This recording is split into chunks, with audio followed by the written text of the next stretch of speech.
Jackson. Good block by Davis. Andrews does get his touchdown. Being the first to 100 wins, it's special. I thought my team was very underwhelming. Going into this week, I thought it was going to be an easy one. Honestly, who wouldn't going up against Quinn? On the slant, it's Drake London. We're going to enjoy this win for a little bit, and then it's on to get 101. You got to get guys back in shape, get practice again this week, and hope for a good one next week. I'm 1-1 now, which was the goal at the beginning of this week, and hopefully we can take it to 2-1 when I meet Brhane this upcoming week. Hello and welcome to episode 2 of The Hammer and the Nail. I'm Yosef Nasser, pleased to be joined by my co-host, Nick Rogowski. Nick, you took a tough loss to Frank this week.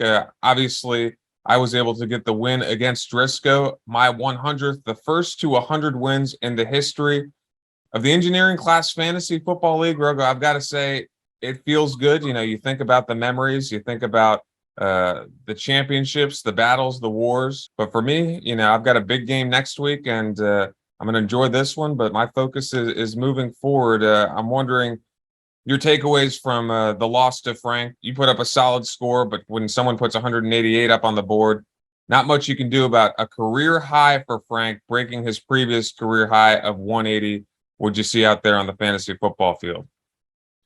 Yeah, it's pretty underwhelming for my team. I think one guy in my team surpassed his projected score, and that was Josh Palmer with a late TD there in the fucking Charger game. What can I say? Tip my cap and call Frank my daddy, I guess.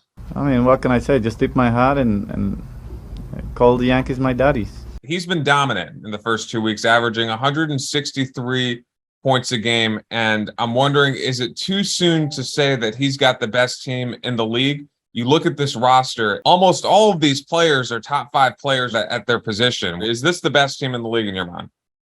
I think so. I think there's no question about it right now. His lineup from top to bottom is just unbelievable. I do think that Nick Chubb and Antonio Gibson are going to regress. Yeah, I mean, he's just got a stacked team all the way from QB to kicker. So I think it's definitely safe to say he's got definitely a top 3 team in the league. And I mean, this week, obviously the best by far.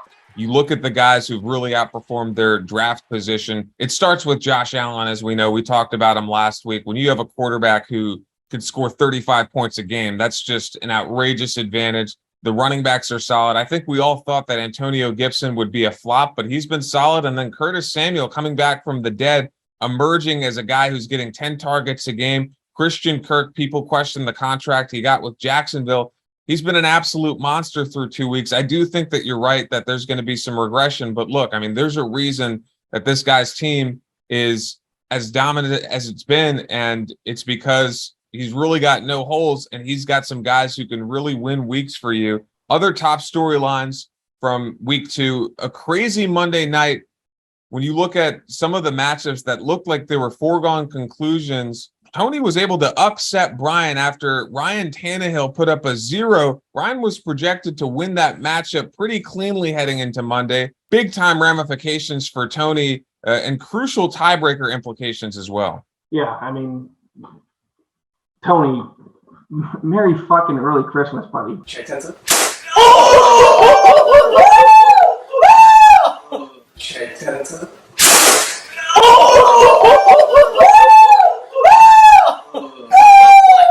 I got that so hard. That was so clean. That was so clean.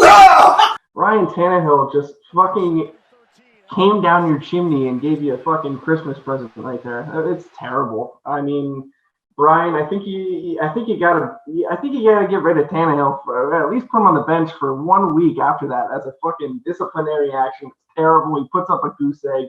I mean, I understand it's the Bills, but what are we doing? What are we doing? He cost you the game. He cost you the game right there. It's terrible. Do you think that, you know, because we talk about Frank's team, he's got Josh Allen, and we talk about Ryan Tannehill costing Brhane a game that should have been a foregone conclusion. Are quarterbacks more important than they've ever been in fantasy football, or do you think that this is more of a short-term fluke? How do you see that? I think quarterbacks in this day and age in fantasy football in our league are massive. Right now, the way the league is, I think running backs are kind of a dying breed. I think it's quarterbacks and wide receivers. That's what it is. And if you can snag, a decent tight end in there, you already have a massive advantage against the field. I think I'm pretty notorious for taking quarterbacks early in the draft, just because I think they're huge. It shows up when you look at the points scored. So Frank has the most points scored. His quarterback, obviously, Josh Allen. Bennett, second most points scored. Jalen Hurts was sensational and almost led him to an upset win over Brhane. How do you feel about Kirk Cousins right now? How do you feel about Cousins, Jonathan Taylor, and Melvin Gordon?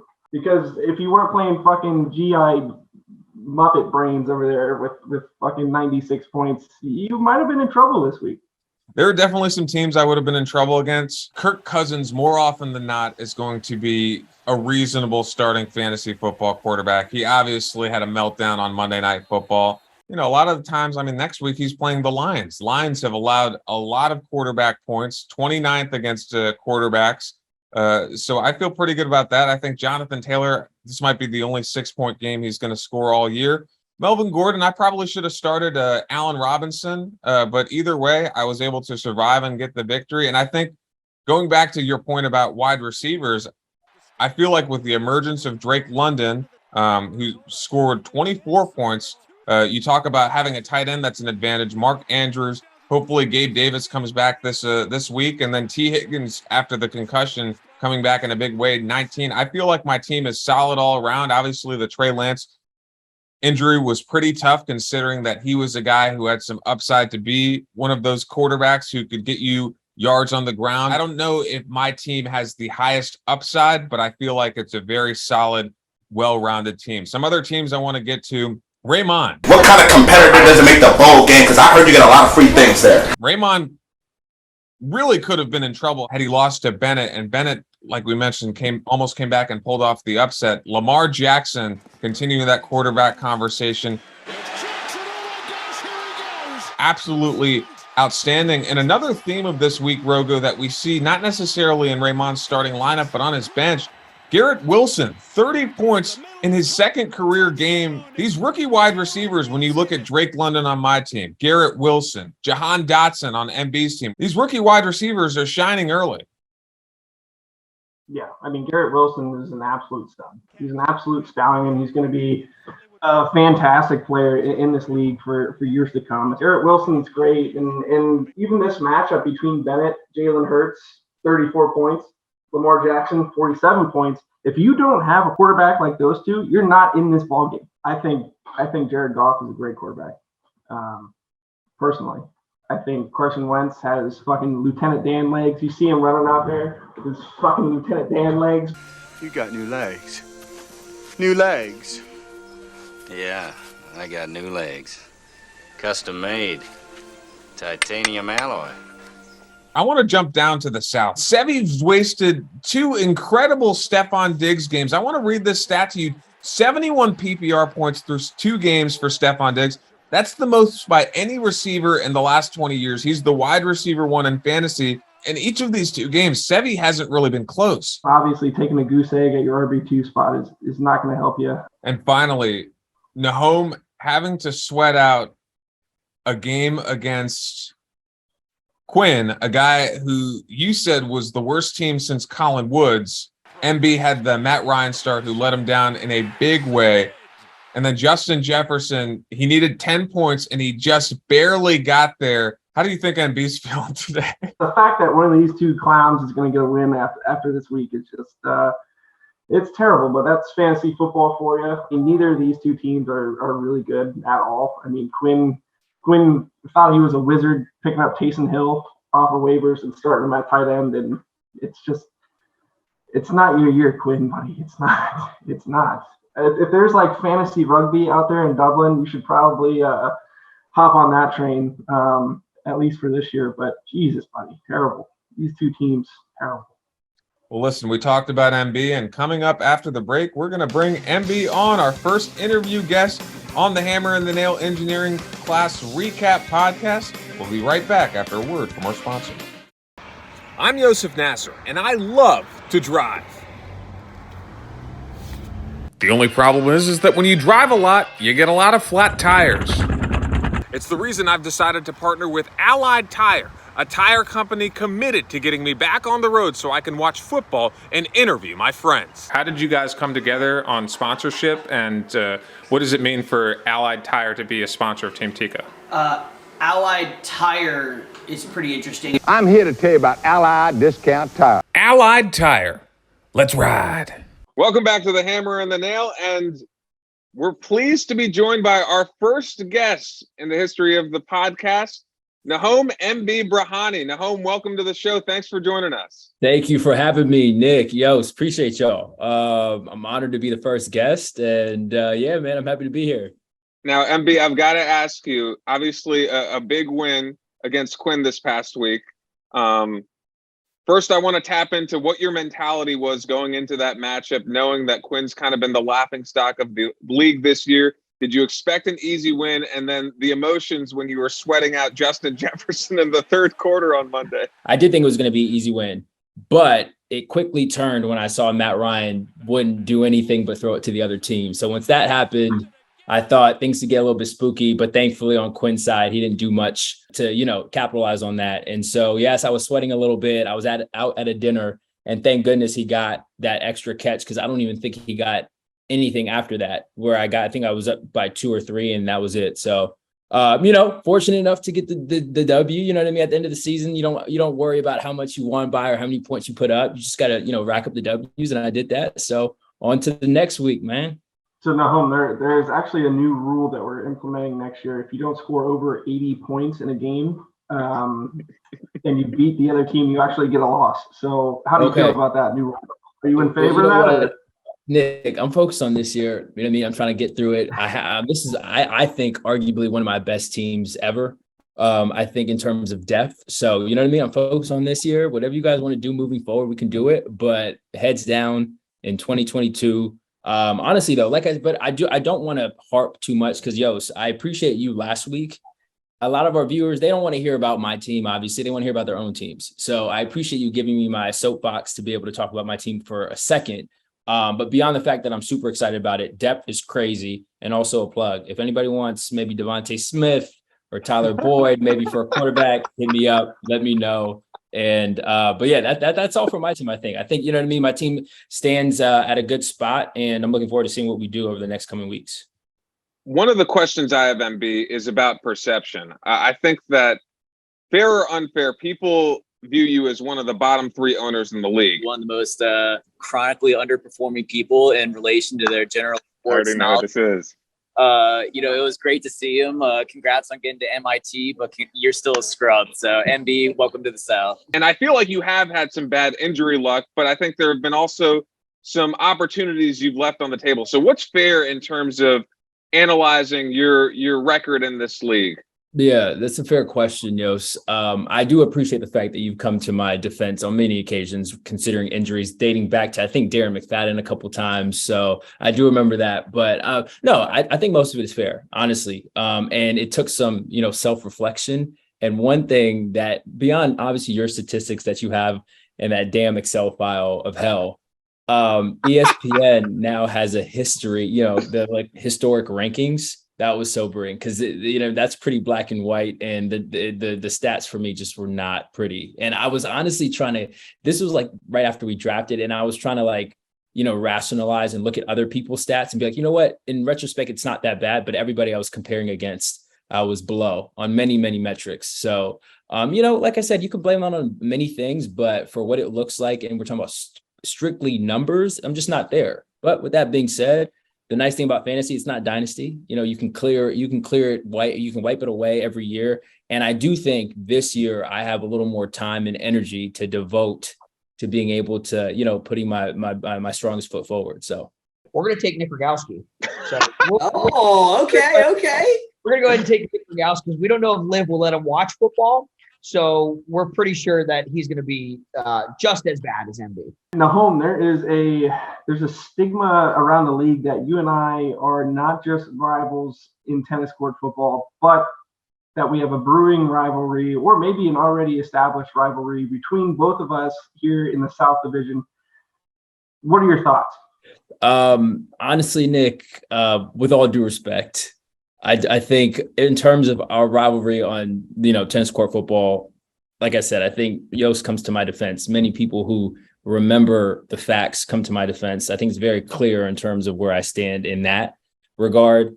In terms of fantasy, like I said, I don't have a leg to stand on, but in terms of guys that I look at that are that above average tier, you don't seem to be there. And that's not a slight on you in terms, I think for the most part, maybe it might be just longevity. But when I think of guys that are there constantly, Drew comes to mind. Yost sometimes comes to mind. Brhane comes to mind. You know what I mean? There's some other guys where my sights are a little bit set a little bit higher than maybe, our kind of duel, if you will.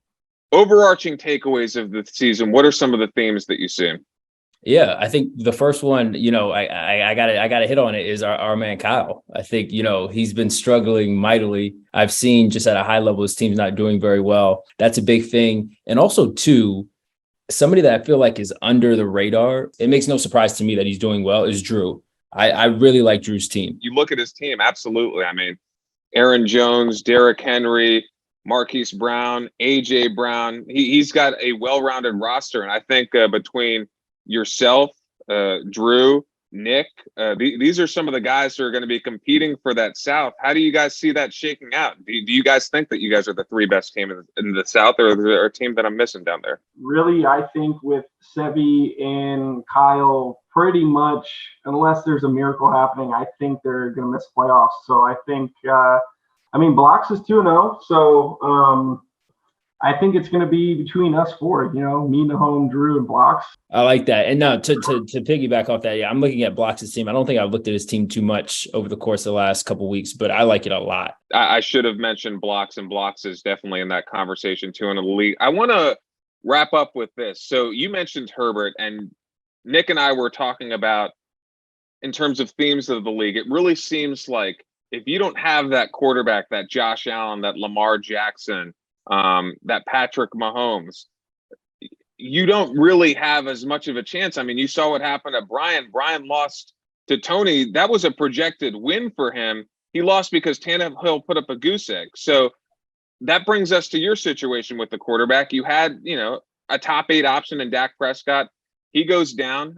You played Matt Ryan this past week. That was an absolute disaster. The guy can't move, and he has no zip on his passes. I apologize for saying I would go with him over Baker because that was a mistake. But what do you think the path looking forward is for the quarterback position on the Nahom Brhane Association? What's the outlook? I appreciate the question. It's very, very much top of mind and things that I'm figuring out by the second here. And it's definitely a priority for me. It's definitely tough to see Dak go down. I've been trying to stopgap it as much as I can. I think my budget is at like $4 because I'm paranoid. I was paranoid this past week. I put 100 something on Baker. Then I saw Blocks drop Matt Ryan. I put another $100 for that. There are a couple guys I have my eye on this week. At this point, I don't see it getting any better until Dak comes back. It was definitely a frustrating moment just because I feel like the rest of my team, the depth is there, and I'm very, very excited about it.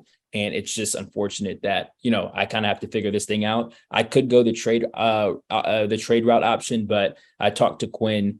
It seems like he wants to hold on to his guys until week 8 or 9. I just think he overvalues his guys, as everybody does. What does he want to hold on to his guys for? His team sucks. He needs to move. The poor. It's the poor. Speaking of the poor, right there. Like I said, and so again, I can. He wants to wait till he's 0-8 MB. That's what he wants to do. Then I'll make a move. And then I went to Raymond for Carson Wentz. Raymond didn't want to budge there. Good luck, buddy. Good luck. Exactly. That's what I'm saying. So realistically speaking, I think, like I said, I'm going to have to just find a guy, hopefully, to just get me 15, 16. And I think that'll be good enough, honestly, especially if Kittle can come back. I think that could be good enough until Dak gets back. But again, I don't think I've had the luxury, and this is a double-edged sword in the past with this league because it's so deep, where week in and week out, I know who I'm starting, but I literally have the depth at this point where I'm able to make decisions for good and for bad. Obviously, I made a couple of wrong ones this past week, but just the ability to have guys who are starters and being able to bench them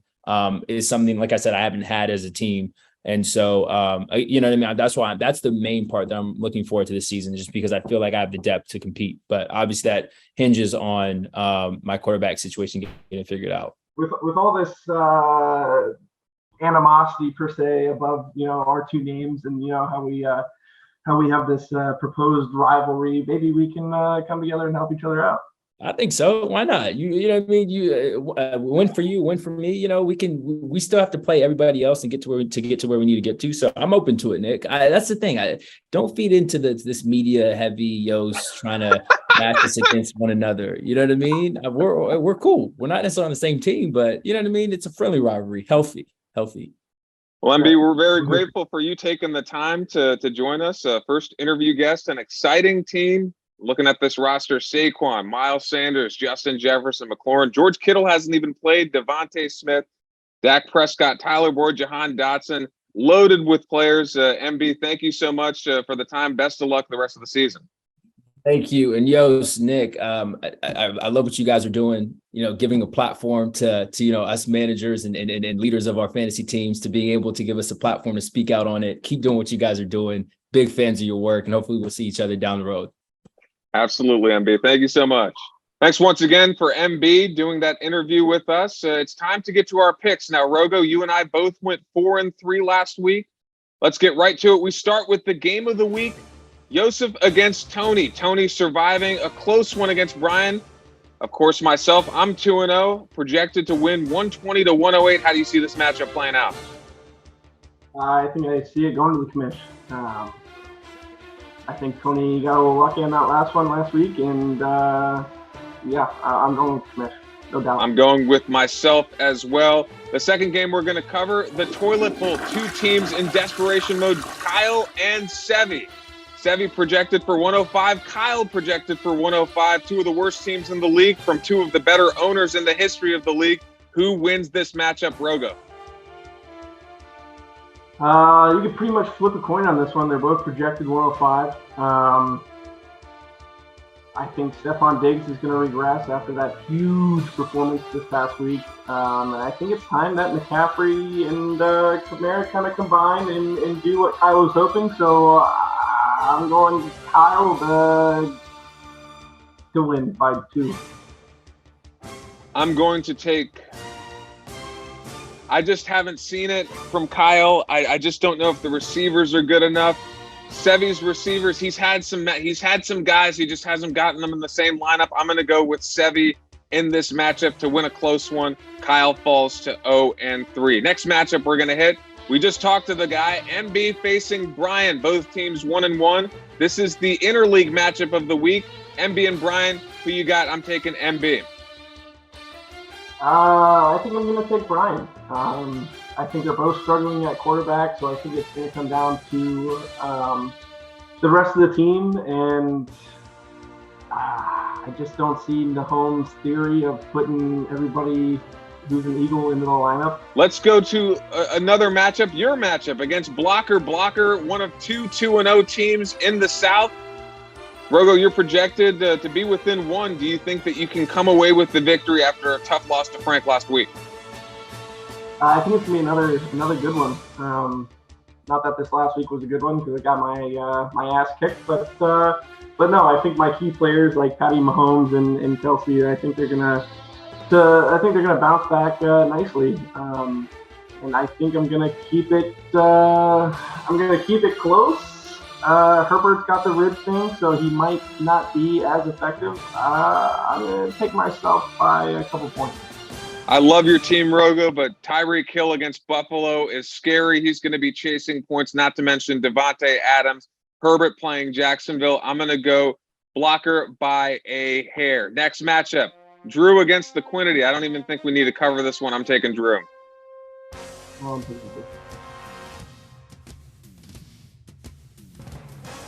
few more matchups to get to. Raymond and Frank. He's been dominating the league. Lamar Jackson coming off of an outrageous performance. Can he replicate it and pull off the upset? I'm going Frank. Yeah, I'm going Frank just because it's his team. I think anything that Lamar Jackson can do, Josh Allen's going to do better. So, I think Frank's got, like I said earlier, one of the top 3 teams in the league for sure, and arguably the best team in the league. So, I like Ramon's team. I think there's a slight chance for an upset, but I think Frank's coming away with 3-0 record. The final matchup, the first baseman versus the goalie, Driscoll and Bennett. Who do we take in this matchup? Jalen Hurts was exceptional for Bennett's team last week, 1-1. Driscoll really needs a win here at 0-2. I'm taking Bennett. Who you got? I'm also taking Bennett, although I think there's a couple guys on Driscoll's team that are going to rebound. Joe Burrow's not going to be terrible forever, even though his offensive line is terrible. But no, I think a couple of guys on Driscoll's team are going to rebound, put up some big numbers, maybe give Bennett a scare, but I think Bennett's coming away with this one. Well, that's our show for the week. Thanks again to MB for joining us for the interview. And thank you, Rogo. Another great show as always. Best of luck to everybody in their matchups. Looking forward to a great week 3. That's all we got for today. Peace out. I like it.